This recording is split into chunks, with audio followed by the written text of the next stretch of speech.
What up? We live on set at Grow Program Baltimore with Built Different, and I have the founder and CEO, my man Diwee. Diwee, how you feeling, man? I feel great, man. Good, good, good. So a lot of people don't know about Grow Program. So tell us about what Grow Program is and how you got started. Okay. Well, Grow Program is two-part. We Okay. have the non-profit aspect of it, which is the Grow Program, been around for 15 years or more.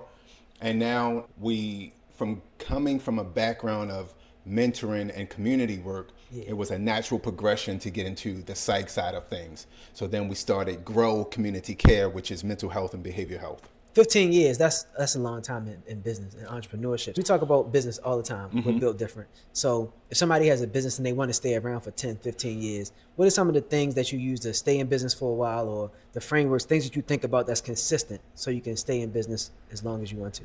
Okay. So one of the first things I want to tell anybody that's ever thinking about entrepreneurship is be ready to not make a dollar for 5 years. And most importantly, be ready to fail forward. Exactly. Right? To know what your vision is and know where you're trying to go, even if there's a lot of hiccups along the way. Okay. So those are some things that I would say. And the most critical thing I would tell everybody is to live under your means. People think entrepreneur is this microwavable thing or social media. I'm a boss now. I have a business, so I should drive the biggest Benz and I should have the Rolex on my wrist immediately so that I can look successful. No, especially in our community, we don't necessarily have access to capital like others. Right. And even if we did, we should have that capital and still live way below our means because I want the cash reserves to be able to make sure my team is good. So you want to keep it lean the whole time. Keep it lean. For as long as possible. Listen, stay small enough, long enough, you'll be big enough soon enough. So you said you went from community work into actual for-profit work. Yes. So what inspired that? Like, what was the opportunity you saw, or what was the trigger moment that allowed you to understand, like, hey, this is where I can get into the business at? All right, it's a great question, and it's also a teachable moment. Yeah.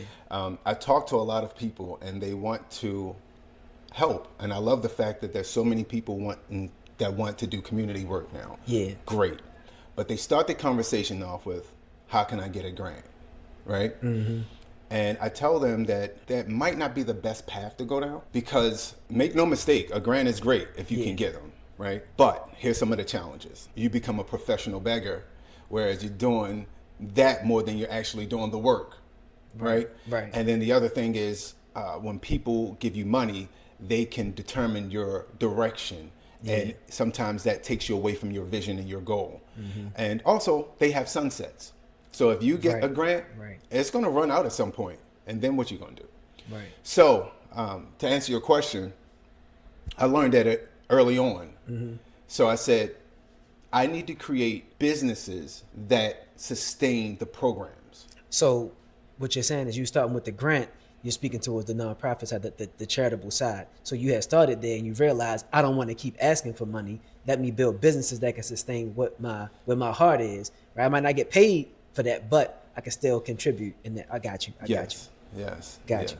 I like it. So now here's the thing though. You also have to have perspective. Yeah. Because most people get, especially the industry that I'm in, it's a lot of wealthy young men who look like me. Yeah. Depends on what your purpose is or where your heart is, right? Got you. We can have 20 watches. We can have 10 cars. Or we can have a couple watches and some nice cars. And take a large sum of what we're making and fund these programs. It just depends on what your perspective is. Some people want 30 cars. Ain't nothing wrong with that necessarily. But starting out, you would caution people to not rely on grants or becoming a professional beggar. No, that's real. I talk about it all the time, but I'm glad more entrepreneurs. That's why we have Built Different, so we can talk more from that perspective instead of relying on grants. Other external funding is just what I call it, like loans and things like that, because it kind of ruins our business, and it's different when you're spending somebody else's money. Yeah. All right. So we're here today because we doing some work together. Yes. So you asked me to come and help you on the tech side. Yes. So I did some AI automations, some website type of stuff. So was that helpful? What was that project for? Oh, it was extremely helpful. So what I would tell everybody is, in business, know what you don't know. Okay. Right? Yeah. And then work with people that know that thing that you do not know. Yeah. Because I'm the master of being very transparent and honest. Like, bro, I don't know this area. So the same for me. Yeah. And I like to believe I'm a great leader, and great leaders also know how to be led. Mm-hmm. So when I'm in an area where I'm not the leader, I'm just mastering how to shut up and follow good leadership. Right. So I reached out to you because I know that you're tech savvy. I know you're going to do a great job on the website and all of the technical things on the back end. And I can ask questions that I don't know how to ask. You're going to answer them for me or give me a vision for it. So that's what we did. We did some website stuff, some back office stuff, some technical stuff. Well, I'm glad you called me and help. I really appreciate you reaching out to me for that. And the most important thing, though, was us connecting the email to your phone. So why is that so important in your business, though, specifically because you're dealing with, you have clients, from all over the city. So why is that so important for you? Yeah, because communication is key. Mm-hmm. If people don't know how to reach you, then I think that's for any business, though, right? If people have questions or if people want your service, mm-hmm. but they can't connect to you and you don't respond in a timely manner. There you go. There it is, man. That being prompt is what separates a lot of business. You can have a much better service, but if you don't get back to people on time, right? And you kind of leaned in on that. You was critical about that, like, yo, I need this connected to my email. So I said, let me go back, let me find the triggers and the automations and make sure we get it on your phone, in your pocket, any time. And I was getting some of the notifications that you weren't. Oh, wow. And I was saying, and I was like, I did a video, show you what it's like. And you say, yo, I don't know how to do this part. And now we here live on site at Grow Program. So, but that's how you got to work. You got to be clear with communication. So I appreciate that on your behalf. It made it much easier to work with you. So is there any projects that you're working on currently with Grow that you want to share with everybody?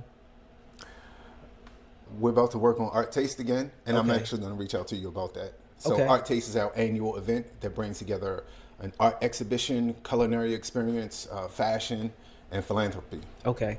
When is it? It's in April, so it'll be April 26th, I believe. Okay, so you're early in the game getting started. Oh, yeah. Okay. Oh, yeah. All right, great. Well, I appreciate your time, man. Yes, sir. All right. Cool, man.